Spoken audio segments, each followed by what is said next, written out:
Alright guys, so it's about 3 a.m. and I just beat Metroid Prime 4, and overall it took me about 13 hours to complete the game, and I was really taking my time. I was reading absolutely every scan. I was trying to understand the lore in its entirety as I went through it, not to mention every once in a while I just had to sit idly while I took care of my daughter who's, just starting, just a little over the age of 1 at this point.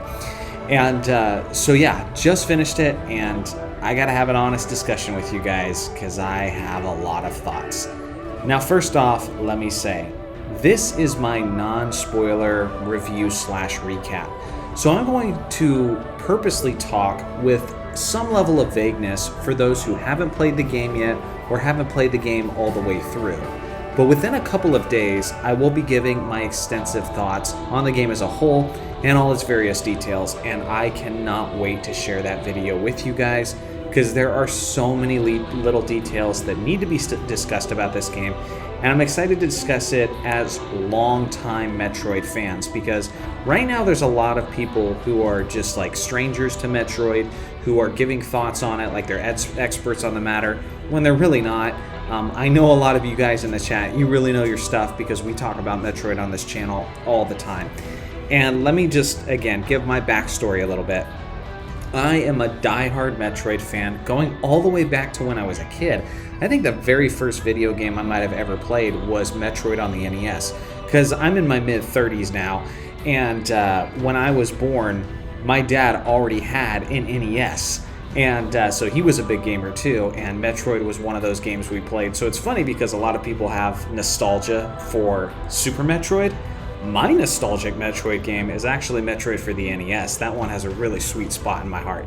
And then I've played every Metroid game since then. I took it as, there was a couple when I started the channel that I hadn't played yet, but I took it upon myself to make sure I played every game and knew all the nuances and the details of every game so that I could appropriately run this channel. And so now I'm familiar with them all. And so I had my own hopes and expectations heading into this game, and I'm very familiar with the Metroid franchise as a whole, not just from the games, but the lore. I've read all the manga, I own it actually, and the most annoying thing I'm seeing on the internet right now is people bickering over their opinions of this game. It's people are calling each other, you're not a real Metroid fan, or you don't know what you're talking about, or a real Metroid fan wouldn't feel this way. Listen, these are just opinions. And within Metroid, we've had games that are completely different. We've had games that are extremely linear, and then games that are not so much. We've had games that are extremely eerie and isolating, and we've had games where there's a lot of conversations and a lot of interactions and groups of people and that sort of thing. We've even had Metroid games where you don't play as Samus. And yes, we've had Metroid Prime games that don't have Metroid Prime in it. And so you see a lot of people saying things online that, are very clear they're not really that familiar with that many Metroid games as a whole. But all I'm going to say is you can absolutely love Metroid Prime 4 Beyond and be a real Metroid fan. You can also hate Metroid Prime 4 with every fiber of your being, and you can also be a real Metroid fan. This game tried to do new things. That part was obvious. They tried to do things differently. They tried to take the series in a different direction. Who knows why? I speculated in my last video that even though they say they don't care about sales, I don't believe that. I think that's cope. I understand they want to add, to the Switch 2's library, right? They want to have some diversity for the game. It looks good to investors and that sort of thing. I do believe that part. But I still think they care about sales. I mean, why wouldn't they? Of course they'd love it if Metroid could be like a 20 million seller. And so I think they made some of those changes to appeal to larger audiences. And I'll talk about this, more, especially in my spoiler video. But there was a lot of similarities between Metroid Prime 4 and, say, Breath of the Wild, some of the more recent Zelda games. There's a lot of parallels with more recent Zelda games. And so, yeah, I'll be talking about that in the next review, but again, I'll try to avoid any type of spoilers in this video. Maybe there'll be some light spoilers just because they're vague concepts, and so I'll do my best, guys. But let me say this. The beginning of this game is just sci-fi excellence.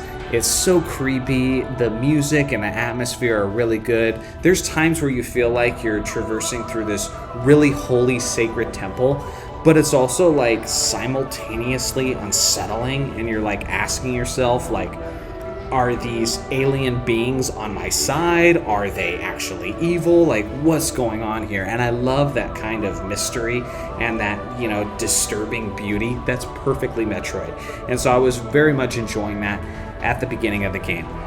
I did say in my last video, where I'd only played a few hours of the game, that the music was excellent. And it is in the beginning. It's very excellent. But the music kind of starts to disappear in the second half of the game, and it's more just like ambient sounds, ambient, like, I don't know, it's more trying to set a mood. And then obviously, you guys all know about the desert. I'm sure you've all heard about that at this point, the Soul Valley Desert. There's no music in there. If you get an amiibo, or if you unlock it, by beating the game and then the New Game Plus, then you can unlock it that way for free. I think that was intentional. I see a lot of people getting mad about the fact that you need to have an amiibo to unlock this music, but I think they wanted the desert to just have those ambient noises and kind of be, just creepy and unsettling. And I didn't hate it. And I'm not gonna lie, I didn't hate the desert as much as everyone else. I really didn't. Listen, in Metroid Prime 3 Corruption, when you're trying to get from location to location, from planet to planet, you are just traveling on a loading screen in Samus' ship. If I could have this big open desert area where I get to ride this badass motorcycle, which I did like driving quite a bit, and the way you get that motorcycle was really, really cool as well. The music that accompanied it was awesome.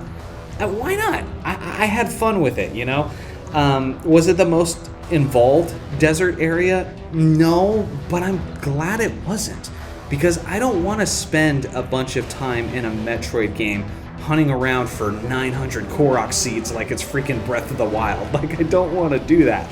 I want to get to that one area, then the next area, where I can experience, that isolating, lonely atmosphere, and there is a lot of that in this game. I'm going to get into some of the ways where it doesn't necessarily live up to the previous trilogy when it comes to that isolating nature. Throughout the game, like I said, I started noticing ways where they were trying to make this game more like a Zelda game, and there's times where it also felt like a Halo game. We know that some of the Halo devs worked on this game as well. And that's going to get us to the next most controversial aspect of this game, which is the NPCs.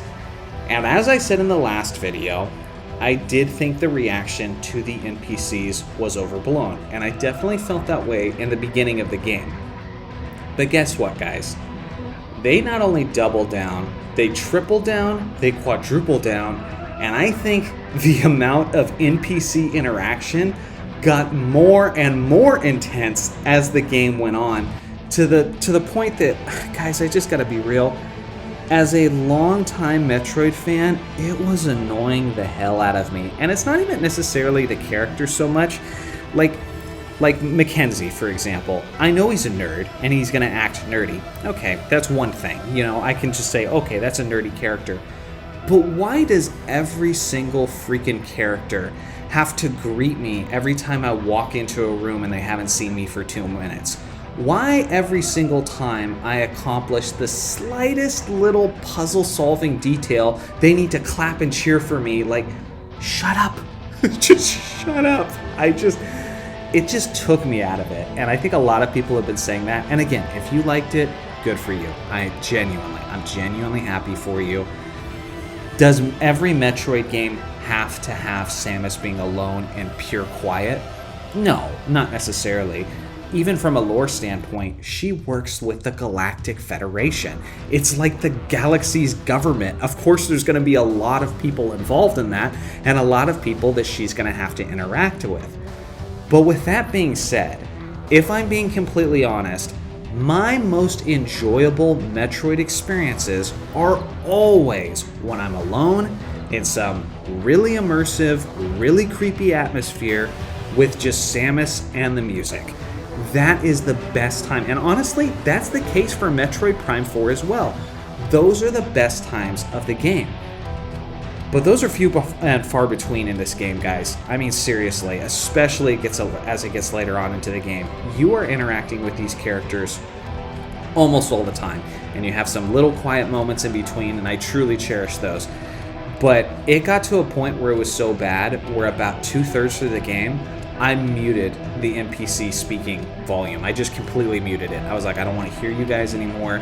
Stop talking every time I accomplish anything. That part I don't think is overblown online. It really was annoying. It really was. And it's odd. Like, it's genuinely odd. I don't know why the developers went for that. Because it's like, there's many ways where they nailed the feeling of Metroid Prime 1, 2, and 3. This felt like a continuation of that series in many ways. But that was not one of them. And I just wonder, like, do the developers not cherish that the way we do, the way many of us players do? I just was missing a lot of that eerie, isolating feeling. And honestly, like, there's a lot of times where these NPCs weren't even necessary. Like, I didn't even need them in order to accomplish these missions. I didn't need them they didn't add to the story all that much, at least in the beginning of the game or the middle point of the game. And so, yeah, let me know what you guys think about that in the comments section. But I thought it was overblown at first. I think the hate on Mackenzie specifically was a little overblown because, again, he's not a fighter. He's a technician. The way he was behaving and that sort of thing, it's a trope, but at least it made sense. But when I started noticing that every single character was trying to be funny and trying to make little quips and was interjecting their thoughts every time I did everything, I was like, dude, I'm having a hard time feeling like I'm playing a Metroid Prime game right now. I gotta be honest. And so that was, really disappointing. And that really didn't let me enjoy this game as much as I was hoping to. Now, that's not all. I think the story of this game is nowhere close to the standards of Metroid Prime 1, 2, and 3. I'm not sure if you guys have seen my recent video where I'm breaking down the whole complete story and all of the lore of the Metroid Prime trilogy. I really recommend you check it out. I put a lot of effort into that video, and I just think it's a great story. Like, Retro Studios of the good old days, they did such an excellent job of really making a rich, deep story with like lots of great lore, lots of great sci-fi goodness. This one was kind of just like a convoluted mess, and in some ways the writing honestly felt lazy. I was like, I don't want to spoil anything, okay? So please check out the spoiler video because I'm trying not to spoil anything, but in order for me to explain all the ways it really just wasn't that satisfying, I'd have to spoil it a little bit. Even some of the backstories that we find out about, it's like, that's it? Like, you've been building this up for a while. We've been feeling like some big things were coming. And honestly, I remember talking to my wife as I was going through Metroid Prime 4, and when I'm like 70 or 80% through the game, I'm like, I feel like there's going to be some big lore dump coming up. I feel like there's going to be some big reveal or some big epic twist coming up, something that's going to be really exciting and pull all of this story together. And I just kept waiting and waiting and waiting and waiting. And it was when I was like 90% through the game where I was just like, crap, I think I just have to accept the fact that this isn't going to be as deep and as rich as the original Metroid Prime trilogy. And again, this game is releasing 18 years after Metroid Prime 3. Many of the people who are working at Retro Studios aren't even the same people. So whoever was responsible for the story being so good in the Metroid Prime trilogy, they might not even be there anymore. You know what I'm saying? So, so let me get my thoughts. Is this a good game? Yes, it is a good game. It's fun to play. Even as a Metroid fan, I was able to enjoy it, but is it up to the standards of the original trilogy? It's not. It's not. Those games are far superior to this one. And so I do think it would be harsh to call this a bad game, but was it disappointing for me when you compare it to the standards of the Metroid Prime trilogy? Beyond a shadow of doubt. If you want my most honest answer possible, I was ultimately pretty disappointed with this game. And I'm trying to be nuanced with it because there were some moments that were just absolute gold. Volt Forge, it was just, that was a gold level. That was peak Metroid Prime 4 because the music was excellent, the atmosphere was awesome, it was pretty challenging actually, and then Samus was pretty much alone throughout the entire the entire section, and then she couldn't even really connect with anybody on radio. So for me, if every level was the way Volt Forge was, I think this game would have just been absolutely peak. I think it would have been just awesome. Unfortunately, that was kind of like the golden nugget amidst all this like kind of messy thing that just didn't really feel like Metroid Prime, if I'm being completely honest. I think they pushed it too much. I think they tried too many new things, and I just think that it felt like Samus and Friends. That's what it felt like. It felt like Samus and Friends, which might work for some people, which technically from a lore type standpoint, that's even what the manga felt like at point. It was Samus and Friends. But you just lose a lot of that eerie magic with Metroid. So again, there's so many specifics I want to get into that I can't yet. I'm going to break down all of the details of the good, the bad, everything about this game, and who knows, maybe after I let it stew a little bit more, maybe I'll feel better about it. I'm going to go play it again on hard mode, and I'm going to try to 100% the game as well. So yeah, guys, again, ultimately I wasn't too thrilled about it, but make your own opinion. And honestly, if you completely disagree with me, I'm genuinely happy for you. If you hate the game, I respect your opinion. If you love it, I respect your opinion too. That's the biggest part of this whole internet reaction that I can't stand, is just the way people are just acting like if you disagree with me, your opinion's not valid, when this game is very different from previous Metroid games. So I understand people having various feelings on it. It totally makes sense. So guys, let me know what you think about Metroid Prime 4 in the comments section below. Is this game an instant classic? I definitely think it's not. I think it's a good game, but ultimately there's not a consensus on it. You know, not everybody is satisfied with the game. Some people hate it, some people really love it. When Metroid Dread came out, almost everybody universally loved it. Almost everybody universally was satisfied with it. There were some minor complaints about Metroid Dread, but not like Metroid Prime 4. This one's got people pretty divided. So please, let me know what you guys think in the comments section below. Again, I'll be breaking everything down in detail, so stay tuned for that one soon. Thanks for watching as always. Make sure to like and subscribe for more Metroid content, and I'll see you guys in the next video.